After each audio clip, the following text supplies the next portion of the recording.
In this next part of the course, we're going to make a key for a Ford 10-cut lock, both a door lock and an ignition lock.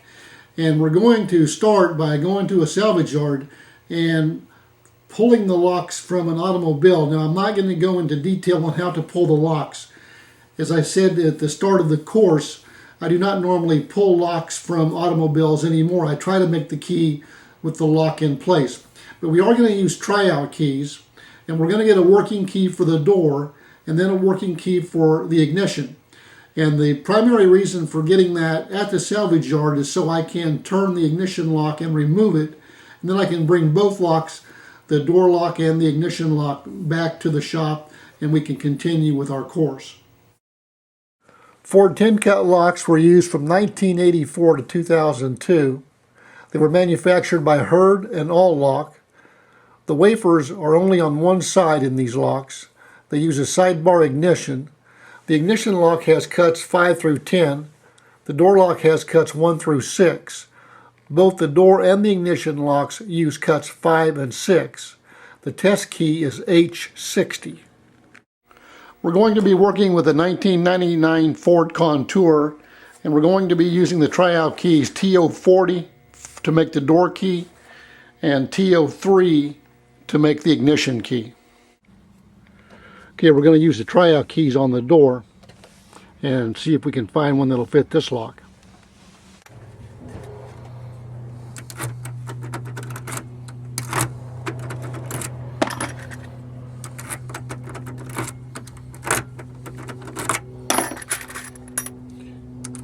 We have to try both sides of the key.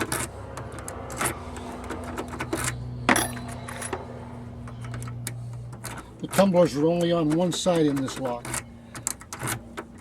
They're not opposing tumblers or opposing wafers, so we have to, the keys have two different cuts, one on one side, one on the other. You always want to do this on the driver's side door. You need a lock that is pretty worn down to make this work. Also, use some lock lube.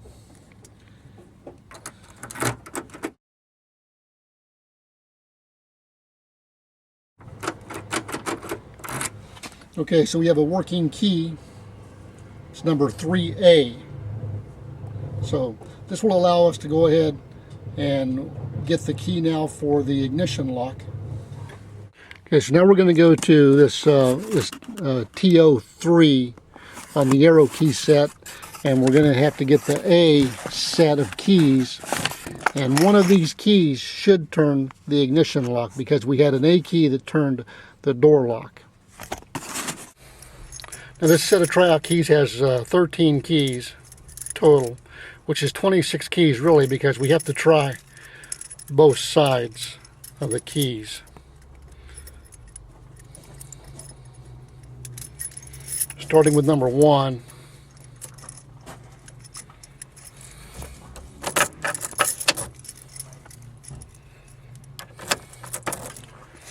Number 1 didn't work.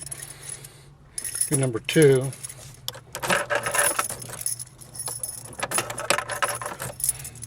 Number 2 didn't work. Number 3.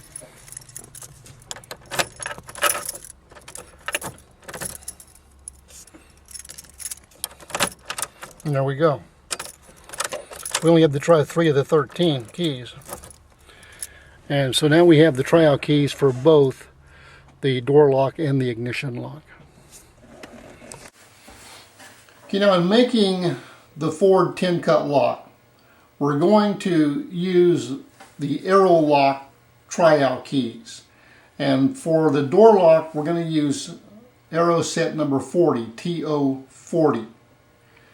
And again, just like with the Baxter keys, the arrow keys come with instructions, and basically if you follow the instructions, you're going to end up with a working key. You can see that, again, there's 3 pages or so of instructions, and then we have the different cuts that are on each key, and I'm going to demonstrate now using the Ford 10-cut lock how to make a key using the tryout keys. Now with this set tryout keys, the TO40, you can see that there's a number on the upper half of the key. The half or the side that has, and when I say side now, I'm like a top side and then bottom side.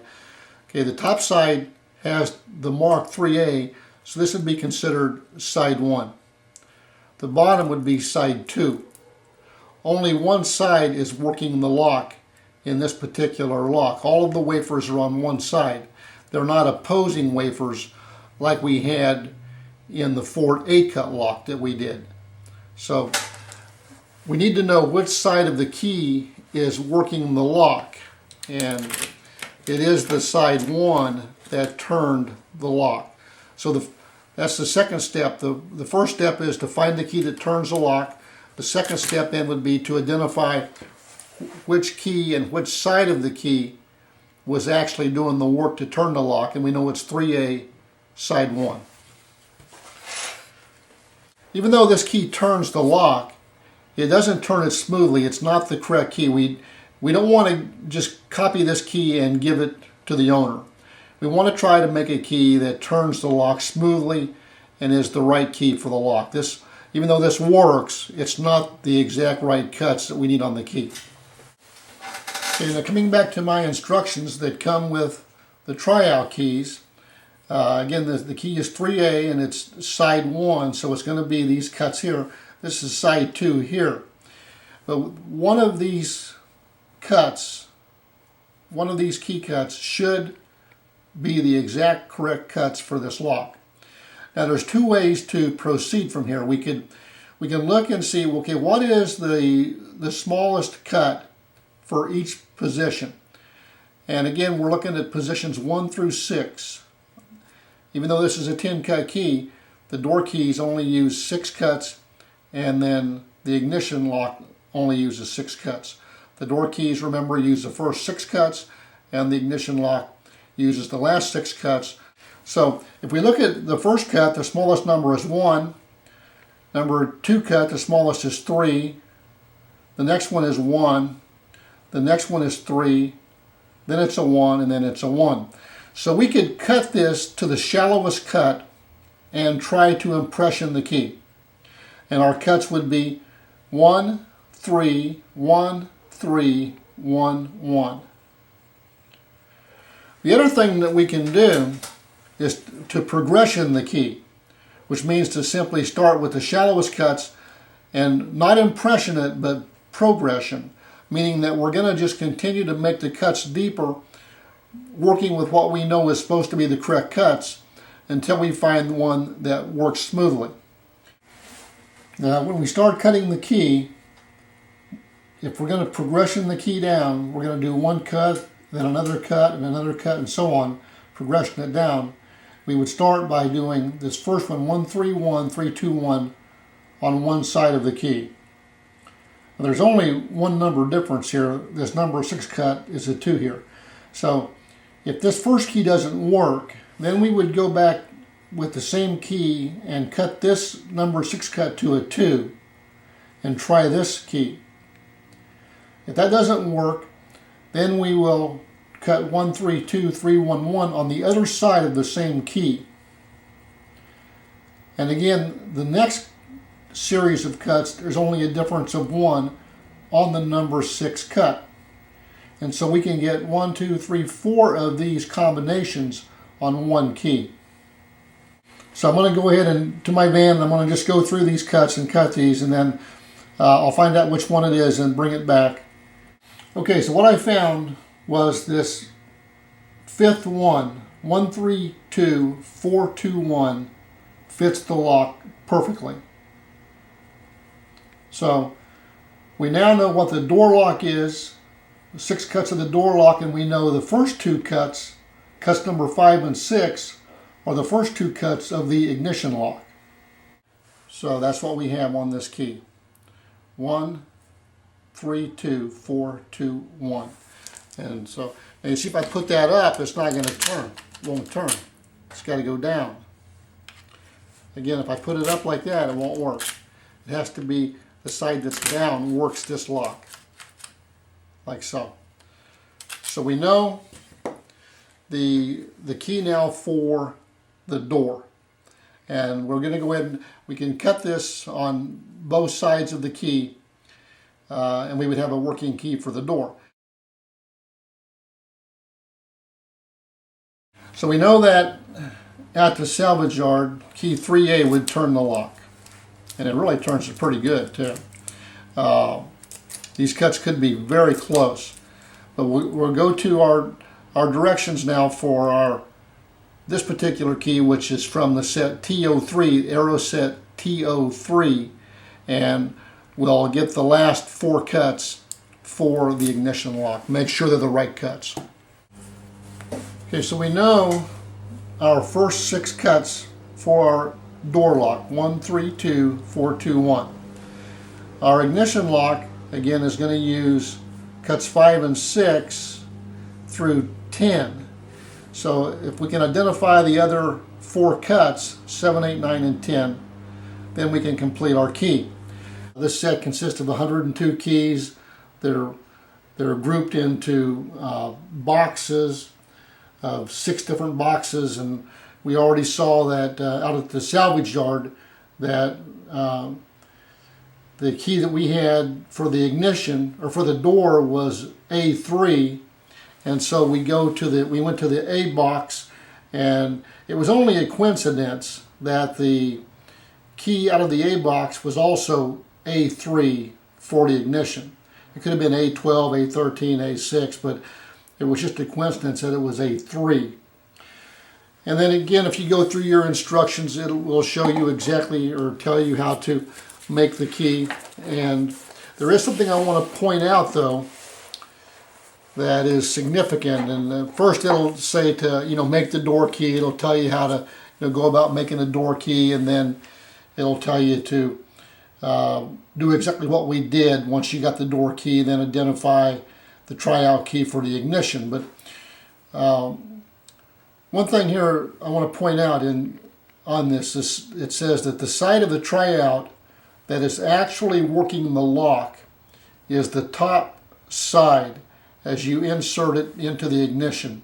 Note which side this is. That is not correct with this particular case. In this particular case, the part that's working the lock is down. Here's our lock. And one thing you want to do is, as I'll say many times throughout this course, is don't take anything for granted. The information that's in the books may apply to many locks, but it's not going to apply to every possible lock. Now, one thing you're going to need is a scope, and so you can look in the locks. Now, if you don't have a scope, you can just use a flashlight or whatever. But you can get a little scope like this off the internet for $25, $35, something like that. Has a little extension on the end, so you can get in there and press the wafers and so on, and you can get in there, and it lights up so that you can you're not going to be able to see this on the camera, but give you some idea maybe that by lighting that up and having the probe in there, again, that's much better than not having it. Okay, now this is the way this lock was situated in the car. This was the top, this was the bottom. And I'm going to try to use a scope to look into this lock and let you see that the working part of the key was down, that the springs are pushing the wafers up from the bottom, not down from the top, but they're being pushed up from the bottom. And that's why it's important that you understand how the wafer lock works, so that if you get some directions that are not quite right, and they're not going to be for every lock, there's too many different locks out there, that you're going to be able to figure out what you need to know to be able to make that key successfully. So let's get the scope and see what we can see inside this lock. Okay, I'm going to take a scope and just try to show you the inside of this lock. And I believe you can see that if I can get the scope in there just right, we can see all those wafers on the bottom. So I think that's a pretty good view right there. And that's what you're going to expect to see when you look in there, if you got, all the wafers on one side. Now, if you have opposing wafers, then you're going to have some on the top and some on the bottom. But these wafers are all on the bottom. I think that's a pretty good picture, probably about the best I'm going to get with this scope to show you. I'll try to push a few of them down and see that one go down. If I put, I can press them down. So that's the working side.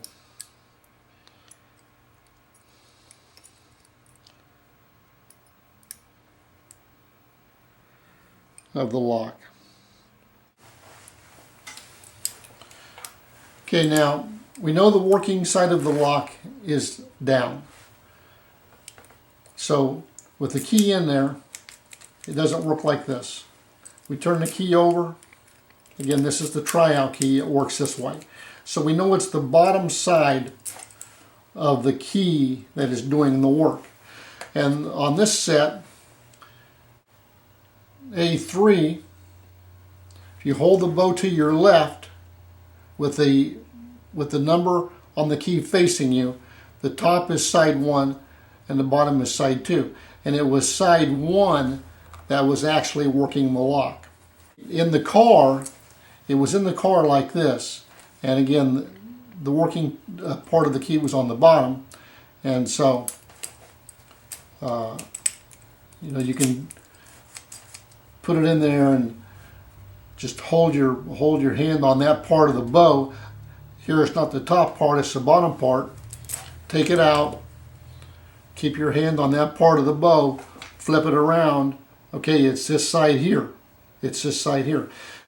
Okay, we know the key was A3, so we know that using side 1, which are these cuts here, that one of these combinations of cuts should turn our ignition lock.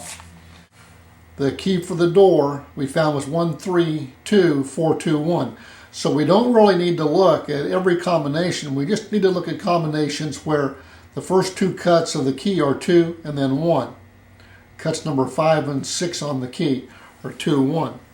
And we can see that there's only 2 possible combinations. One of these cuts should work the ignition lock. So what I'm going to do is I'm going to go to my van and I'm going to cut the first cut and we'll see if that works. If that doesn't work, I'm going to go ahead and do the second one and then I'm going to bring that back. Okay, I'm back from cutting this key and I did exactly what I said. I cut 212, 312. It did not work. So then I just progressioned it down to 212, 422. I only used one side of the key like that and you can see that it works smoothly. So now we have the rest of our cuts and we can make a complete key. We had 132421 and now we know that the last 4 cuts are 2422. So we'll just go ahead and write those on here. 2422.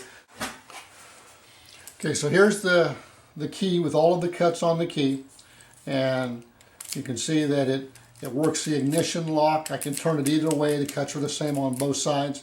Works the ignition lock.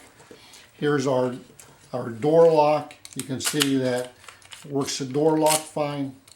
You can check both sides of the key, but this key is perfect. Okay, well that concludes the generation of this key for the Ford 10-cut lock. And we're going to move on to the next part of this course. Please take just a moment to like the video and also subscribe to our channel. Thanks for watching.